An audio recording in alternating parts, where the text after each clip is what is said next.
दोस्तों थंबनेल जो है आपने बिल्कुल सही पढ़ा है कि अनरजिस्टर्ड पर्सन है अगर आप तो भी आप जीएसटी में रिफंड क्लेम कर सकते हैं। ये जो है नया नोटिफिकेशन आया है, एक सर्कुलर आया है कि अब जो है अनरजिस्टर्ड पर्सन भी रिफंड फाइल कर सकते हैं। लेकिन ये उनके लिए है जो रजिस्ट्रेशन के बिना भी अपना जो है रिफंड फाइल कर सकते हैं। पूरी डिटेल के साथ जो है पूरी वीडियो बनाई जाएगी जिसमें कि आपको एक एक चीज बताई जाएगी कि किस तरीके से रिफंड फाइल होगा और साथ ही कौन लोग जो है एलिजिबल होंगे, कब एलिजिबल होंगे, सारी प्रोसेस बताया जाएगा। चलिए वीडियो को स्टार्ट करते हैं। तो करना परेशान हो गए हम लोग।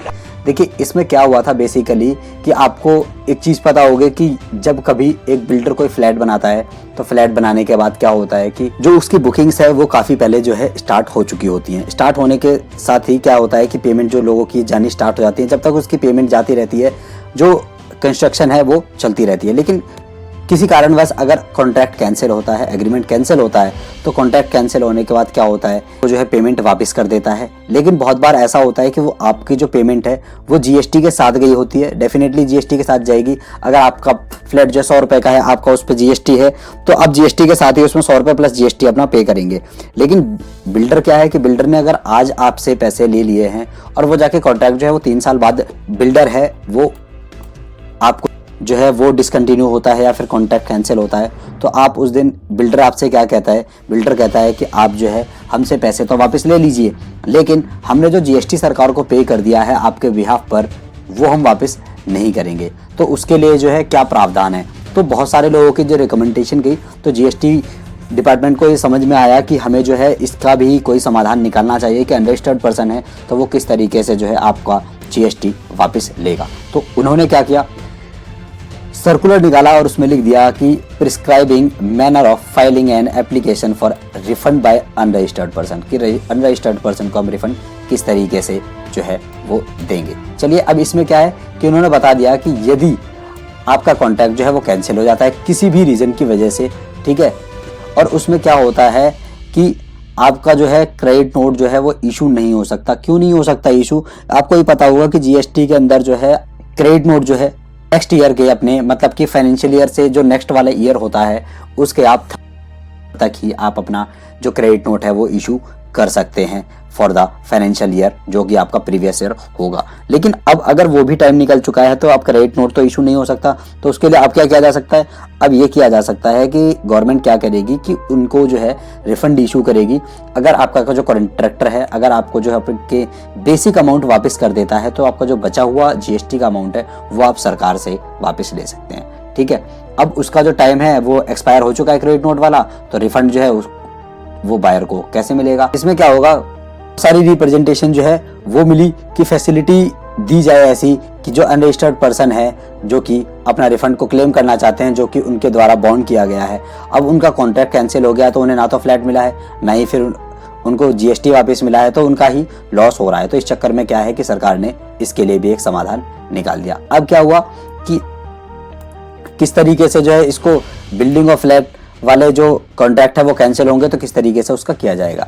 तो इसके लिए जो है रिफंड अनरजिस्टर्ड पर्सन के लिए, उसके लिए क्या होगा, आपको क्या करना होगा कि आप जो है जीएसटी रिफंड RFD 01 फाइल करेंगे जो कि आपको प्रिस्क्राइब करा गया है 26/2022 सेंट्रल टैक्स डेटेड, मतलब जो आपका सर्कुलर आया है 26/12/2022 को, उसमें आपको जो है नोटिफाई किया गया है कि आप जो है एक temporary registration and apply for refund, मतलब कि जीएसटी पर एक न्यू फंक्शनैलिटी जो है वो अवेलेबल कराई जाएगी कॉमन पोर्टल पर, which allows unregistered person to take temporary registration and apply for refund under category refund for unregistered person. मतलब आपको जो है एक टेम्परेरी रजिस्ट्रेशन नंबर लेना होगा जो कि ऐसे ही अलाउड होगा, तो हम आपको बता देंगे।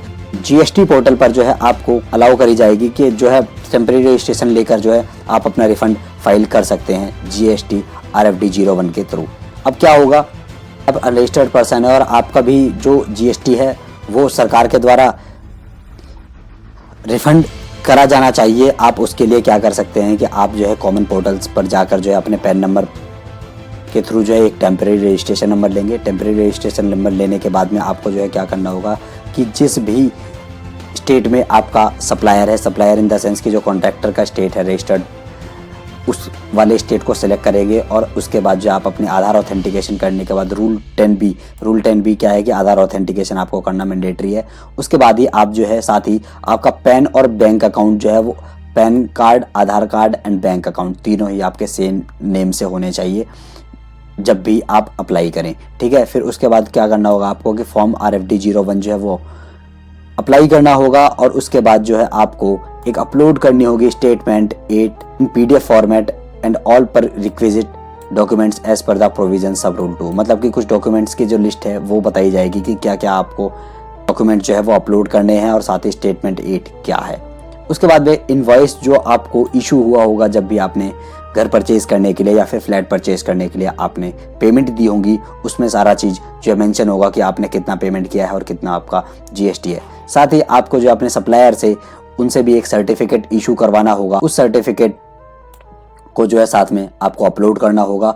साथ ही आपने जो है कितना टैक्स जो है वो बॉन्ड किया है, और मान के चलिए अगर आपके बिल पर जो है 100 रुपये का टैक्स लगा हुआ था तो आप 100 रुपये तक ही क्लेम कर पाएंगे। वो तो ऑब्वियस सी बात है कि अगर हमने 100 रुपये सरकार को पे किए हैं GST के तो हमें 100 रुपये तक ही मिलेंगे। लेकिन यदि आपको जो है आपके सप्लायर ने कोई भी अमाउंट पे कर दिया है GST में से तो आपको वो वाला अमाउंट भी रिफंड नहीं मिलेगा। मतलब कि अगर 100 रुपये में से 500 रुपये भी कर दिए हैं तो आपको जो रिफंड है वो सिर्फ 95 का मिलेगा। लेकिन उसके लिए जो सर्टिफिकेट है वो आपको आपका सप्लायर ही देगा।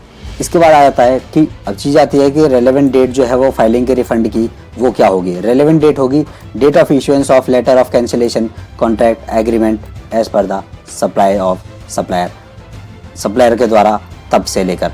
और मिनिमम रिफंड आपका कितना कर सकते हो आप। मिनिमम रिफंड जो है वो कम से कम आपका 1000 रुपये से ज़्यादा का जो है रिफंड होना चाहिए। मतलब 1000 रुपये से नीचे का अगर आपका GST है तो आप जो है उसके लिए क्लेम नहीं कर पाओगे, ठीक है। तो आई होप आपको जो जानकारी पसंद आई होगी। साथ ही मैं आपको एक चीज़ और बता दूं कि अगर आपको कोई भी प्रोपोर्शनेट अमाउंट टैक्स के यहाँ पर जो है आपके सप्लायर से मिल चुका है तो आपको उस चीज़ का जो है रिफंड नहीं मिलेगा। साथ ही इसमें जो मैनर पूरा वो जो आपको 26/20/22 में जो है उसमें दिया गया है कि आपको जो है क्या क्या प्रूफ जो है वो लगेंगे, ये सारा यहाँ पर आपको मेंशन किया गया है। जैसे कि detail of payment in respect of which refund is being claimed. मतलब कि आपको सारे क्या करने होंगे, इन्वॉइसेस लगाने होंगे, साथ ही इन्वॉइस के प्रूफ, मेकिंग सच पेमेंट और applicable entered supply of services, सारी चीज़, कैंसिलेशन और टर्मिनेशन का जो है वो एग्रीमेंट भी आपको लगाना होगा। और साथ ही आपको एक सर्टिफिकेट भी अपने सप्लायर से इशू करवाना होगा। और आपको टैक्स लायबिलिटी जो क्रेडिट नोट है वो ऐसा कोई इशू नहीं हुआ है, ये भी सप्लायर लिख के देगा। और साथ ही आपको एडजस्ट जो टैक्स है वो सप्लायर लिख के देगा उसमें सर्टिफिकेट में कि आने वाले टाइम पे कभी उसको एडजस्ट नहीं करेगा, और साथ ही ना ही अभी तक एडजस्ट हुआ है वो सारी चीज़, ठीक है। अगर आपको ये जानकारी पहले से पता थी तो आप जो है हमें कमेंट सेक्शन में ज़रूर बताएं। साथ ही इस चीज़ के लिए आपको जो है हमारे चैनल को सब्सक्राइब करना है ताकि जो और भी अपडेट्स हैं आपको इसके रिगार्डिंग वो मिलती रहे। आपको जानकारी अच्छी लगी हो तो हमारे चैनल को सब्सक्राइब कीजिए, वीडियो को लाइक कीजिए और हाँ, स्टे कनेक्टेड। जय हिंद।